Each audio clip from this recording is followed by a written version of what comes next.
जय हिंद। तो आज हम जानने वाले हैं इन्फोर्समेंट डायरेक्टरेट के बारे में। ईडी ईडी करती क्या है, क्या है ईडी, मैं क्या क्या कवर करने वाला हूं इस वीडियो में। पहले मैं इस पर आ जाता हूं। नंबर 1 में कवर करूंगा कि ईडी क्या है। नंबर 2 हम कवर करेंगे कि ईडी का स्ट्रक्चर क्या है। नंबर 3 हम कवर करेंगे कि ईडी के फंक्शंस क्या है। और नंबर 4 ईडी के साथ प्रॉब्लम्स, आज के सिनेरियो में प्रॉब्लम्स क्या है। तो चलिए शुरू करते हैं।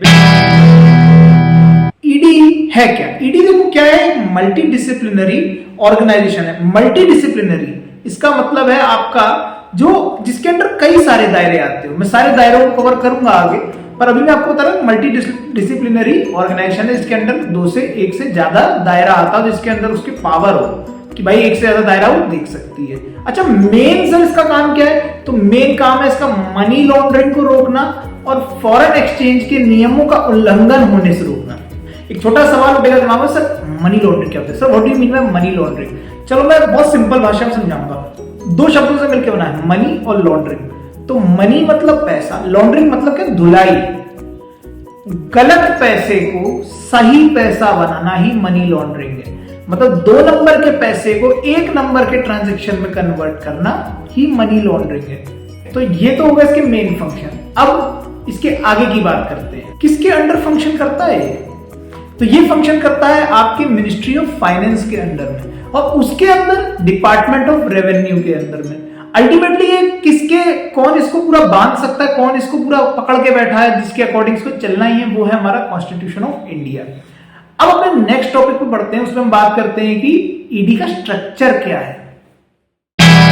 ईडी के स्ट्रक्चर की बात कर लेते हैं। तो ईडी का जो हेडक्वार्टर्स है वो है आपका न्यू दिल्ली में। न्यू दिल्ली में इसका हेडक्वार्टर है। इसका हेड कौन होता है? इसका हेड होता है कौन? Director of enforcement. अब इस डायरेक्टर ऑफ इन्फोर्समेंट का टेन्योर क्या होता है?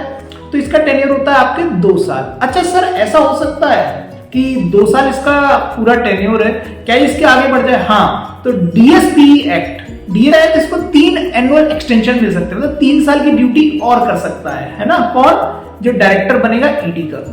इसके बाद सर क्या इसके कोई रीजनल हेडक्वार्टर्स है? तो न्यू दिल्ली में तो इसका मेन हेडक्वार्टर्स है। रीजनल हेडक्वार्टर्स में तुमको बताऊं तो बड़ा आसान तरीका याद रखने का, डीएमकेसी तो हमको पता है, 4 मेट्रोपॉलिटन सिटी है, दिल्ली, मुंबई, कोलकाता, चेन्नई। डीएमकेसी 4 तो ये हो गए, इसके साथ एक सी और ऐड कर लो तो इसे डीएमकेसी स्क्वायर के नाम से याद रख लो। आखिरी वाला जो इसका सी है वो चंडीगढ़ है। यहां पर इसका एक और रीजनल हेडक्वार्टर है। तो 5 रीजनल हेडक्वार्टर है और मेन इसका हेडक्वार्टर न्यू दिल्ली में। हमने तो चलिए अब जानते हैं कि ईडी काम क्या करता है। क्या काम है ईडी के जिनको वो करता है, क्या फंक्शन है? क्योंकि मैंने शुरू में ही बोला था ये एक मल्टी डिसिप्लिनरी ऑर्गेनाइजेशन है। तो चलिए अब इसके कामों को जानते हैं। तो नंबर 1 फंक्शन पे आने से पहले मैं आपको इन शॉर्ट बता देता हूं कितने फंक्शंस हैं। फंक्शंस हम कैसे पढ़ने वाले हैं। तो भाई देखो 4 एक्ट हैं, उन 4 एक्ट्स को मैं कवर करूंगा। मैं उन एक्ट्स को समझाऊंगा नहीं, मैं बस एक ब्रीफ दूंगा आपको। उन एक्ट से ही ईडी को पावर मिलता है ना। तो सबसे पहला एक्ट है आपका कॉफपोसा। कॉफपोसा का मतलब है आपका conservation of foreign exchange, COFE COFE, and prevention of smuggling act. 1974 में ये एक्ट आया था। और आप देखो नाम से समझ पा रहे हो, मैंने आपको शुरू में इसके 2 मेन फंक्शंस बताए थे आपको ईडी के। नंबर 1 फंक्शन मैंने आपको बताया था आपकी मनी लॉन्ड्रिंग को रोकना, और दूसरा फंक्शन मैंने आपको बताया था कि फॉरेन एक्सचेंज के रूल्स को वायलेशन ना हो रहा हो। तो यहाँ स्मगलिंग क्या है? एक नंबर 2 का ही काम है ना। और दूसरा आपको दिख रहा है यहाँ फॉरेन एक्सचेंज की बात हो रही है। तो ये ईडी यहाँ पर ईडी को पावर मिलता है, ईडी को लगता है कि आप कुछ इस एक्ट के तहत कुछ कांड कर रहे हैं, तो ईडी आपको इन्वेस्टिगेट कर सकता है। अच्छा, यहाँ एक एक्सटेंसिव पावर भी ईडी को मिलती है, वो है कि यहाँ पर अगर ईडी को लगा इस एक्ट को तो आप ब्रेक कर ही रहे हैं, और उसके साथ ही अगर ईडी को लगता है कि आप फेमा का वायलेशन भी कर रहे हो, फॉरेन एक्सचेंज मैनेजमेंट एक्ट, में अगले पॉइंट पे लाऊंगा उसको, है ना, 1999 में आया था ये। अगर उसका वायलेशन भी ईडी को लग गया ना, तो आप पे ईडी प्रिवेंटिव डिटेंशन तक की मांग कर सकता है। प्रिवेंटिव डिटेंशन क्या होता है? प्रिवेंटिव डिटेंशन होता है कि आपके पास, जैसे मैं आपको प्रिवेंटिव डिटेंशन समझाता हूं। एक होता है डिटेंशन, हम आपको जेल में डाल दें। प्रिवेंटिव डिटेंशन होता है मुझे आप पे शक है कि आप कुछ बहुत बड़ा नुकसान पहुंचा सकते हो, मुझे क्या है आपके ऊपर शक है, तो मैं क्या करूंगा, आप पे प्रिवेंटिव डिटेंशन लगा दूंगा। भाई तुम नुकसान पहुंचा उससे पहले मैं तुम्हें जेल में डाल देता। तो मतलब अगर कॉफपोसा एक्ट के साथ ही ईडी को यह भी लगता है कि आप फेमा का वायलेशन भी करे दे रहे हो, then ED can ask even ask for preventive detention. तो ये है आपका नंबर 1 फंक्शन। अच्छा, ईडी की आपको इसी के साथ एक बात बता दूं, ईडी को किसी सरकारी अधिकारी या किसी सरकार को बताने की जरूरत नहीं होती है कि वो किसके यहाँ क्यों रेड मारने जा रही है। ये ईडी को बहुत ताकतवर बनाती है चीज। आप समझो मैं क्या कह रहा हूं कि एक तो ईडी को आप पर शक है, ऊपर से ईडी को किसी को बताना नहीं पड़ रहा है कि वो क्या करने जा रही है, क्यों करने जा रही है। सर अब तो लग रहा है ईडी ज्वाइन कर लूं, जीवन में ईडी में ही आ जाऊं। अब तो ईडी का जमाना है, सब ईडी से दबते हैं। मैं इसके जस्ट अगले टॉपिक में बताऊंगा कि ईडी को ज्वाइन कैसे करा सकता है, ईडी को कैसे, ईडी में भर्ती कैसे होती है, लोग कहां से आते हैं ईडी के अंदर, कहां से आते हैं ये लोग, है ना।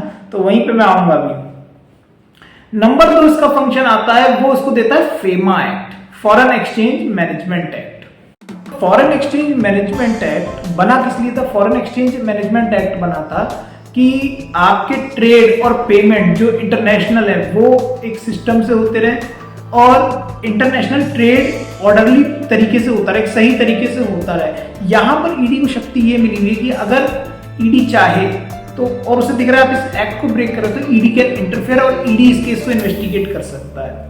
चलिए बढ़ते हैं इसकी तीसरी सबसे बड़ी ताकत की तरफ, prevention of money laundering act 2002। अब देखो, मैंने अभी आपको मनी लॉन्ड्रिंग का मीनिंग बताया था, काले पैसे को सफेद करने को ही प्यार से मनी लॉन्ड्रिंग कहते हैं, ठीक है ना। तो prevention of money laundering act के तहत आपका ईडी क्या कर सकता है? ईडी नंबर 1 तो पता लगा सकता है इसमें कि आपकी जो इनकम है उसको, भाई मनी लॉन्ड्रिंग हो रही है ना, तो उसको पता है कहीं पे आप पे काला पैसा था, तो वो पहले तो पता लगाएगा कि काला पैसा आया कहां से, और फिर इस काले पैसे से आपने जो भी धन संपत्ति इकट्ठी करी उसको वो इकट्ठा कर सकता है, अटेस्ट करके जमा कर देगा, ले जाए कोर्ट में। अभी जो अरविंद केजरीवाल को पकड़ा गया है, जो सर जी हैं हमारे, उनको पकड़ा कैसे गया है? उनको पीएमएलए के तहत ही पकड़ा गया है। अब आखिरी जो एक्ट है जो उसको ताकत देता है ईडी को, वो है आपका fugitive economic offenders act, FEOA। 2018 में एक्ट आया था। किसकी बदौलत आया था? हमारे देश में बड़े बड़े बिजनेसमैन रहे हैं जैसे कि नीरव मोदी, विजय माल्या। ये क्या करते हैं? भाग जाते हैं, आर्थिक नुकसान करके बैंकों से पैसे लेते हैं, उनको लौटाते उठाते हैं नहीं, और इस देश को छोड़ के भाग जाते हैं और खुद को बहुत बड़ा होशियार समझते हैं। जैसे दुनिया में सबसे बड़ा तोप इन्होंने चलाई है। इतना इसको कहते हैं होती चोरी, जो बेचारा आपका गरीब आदमी रोटी की चोरी करता है, और ये क्या करती है? पूरे देश में इतने बड़े धन दौलत को लूट के भाग जाते हैं। तो ऐसे लोगों को सुधारने के लिए यहां पर भी ईडी को ताकत है। ईडी यहां पर क्या करेगा? ईडी देखेगा यार कि ठीक है तू भाग गया, भाग जा। अब वो भारत में तेरी जो भी संपत्ति है, मैं तेरी से आपकी या मेरी बात नहीं कर रहा हूं, मैं विजय माल्या टाइप लोगों की बात कर रहा हूं, नीरव मोदी टाइप लोगों की, उसकी जितनी संपत्ति वो ईडी जब्त करेगा और जाकर सरकार को जमा कर देगा। अब हम बढ़ते हैं अपने अगले क्वेश्चन में। जो भाई हमारे ईडी को ज्वाइन करने निकलना चाहते हैं उनके लिए, सर मैं ईडी में कैसे भर्ती हो सकता हूं? चलिए, कैसे आप ईडी में भर्ती हो सकते हैं तो मैं समझा देता हूं। नंबर 1 तो ईडी की कोई डायरेक्ट भर्ती होती नहीं कि मैं कहूँ मैं ईडी बनना चाहता हूँ, ईडी का ऑफिसर बनना चाहता हूँ, नहीं, ऐसी कोई भर्ती नहीं होती। ईडी में ऑफिसर्स लिए जाते हैं इधर उधर से, आईएएस से लिए जाएंगे, आईपीएस से लिए जाएंगे, आईआरएस से लिए जाएंगे, आपके पुलिस से भी लिए जाते हैं, नॉर्मल पुलिस होती है, स्टेट पुलिस होती है, इससे भी ऑफिसर्स को लिया जाता है, इनकम टैक्स, कस्टम ऑफिसर को ले लिया जाता है, एक्साइज इंस्पेक्टर्स को लिया जाता है। तो अगर आप इनमें से कुछ हो और आप बहुत अच्छा काम करते हो, सरकार की निगाह में आता नहीं ये बंदा ईडी में रहने लायक है, तो वो आपको अपॉइंट करेंगे। आप अपने मन से ईडी में नहीं जाते हैं। तो इश्यूज रिलेटेड टू ईडी, क्या दिक्कतें हैं जो ईडी के तहत आ रही हैं और आम जनता को दिक्कत हो रही है? नंबर 1 देखो भाई, दिक्कत है कि ईडी के पास पावर बहुत ज्यादा है। ईडी के पास पावर बहुत ज्यादा है तो हो क्या रहा है इसकी वजह से? ईडी को देखो गवर्नमेंट को बताना नहीं पड़ता कि मैं क्या करने जा रही हूँ, क्यों इस बंदे को मैंने गिरफ्तार किया है। ईडी को किसी से परमिशन लेने की जरूरत नहीं। अगर उसे आप पे डाउट आ रहा है कि आप भैया मनी लॉन्ड्रिंग जैसी कोई चीज या फॉरेन एक्सचेंज का कुछ उल्लंघन कर रहे हो, तो ईडी आपके घर आएगी, छापा मार के आपको उठा के ले जा सकती है, ठीक है ना। तो ईडी की साथ की पहली परेशानी पावर बहुत ज्यादा है। तो इस पावर बहुत ज्यादा के तहत अब आप मन में आ रहा होगा, अरे एक बार मनी लॉन्ड्रिंग या फॉरेन एक्सचेंज का वॉयलेशन तो करूं मैं, या जो मैंने पिछले 4 एक्ट बताया उनका वॉयलेशन ही ना किया हो तो ईडी ये भी तो कर सकती ना कि वो आप जो काम कर रहे हो उसको मनी लॉन्ड्रिंग कह दे कि ये मनी लॉन्ड्रिंग हो रही है। मतलब आपके पैसे का कुछ लेन देन है, उस पैसे के लेन देन को वो बोल दे कि मनी लॉन्ड्रिंग है, तो आप क्या कर लेंगे? ये है सबसे बड़ा फॉल्ट। माइनर क्राइम को ईडी कन्वर्ट कर सकता है मनी लॉन्ड्रिंग में। सबसे बड़ा फ्लॉ जो इसकी ताकत में, सबसे ताकत का जो राज है ना, boost is the secret of my energy. तो this provision is the secret of ईडीज एनर्जी। अब आपने किया हो ना किया हो वो तो अब आप देख लो।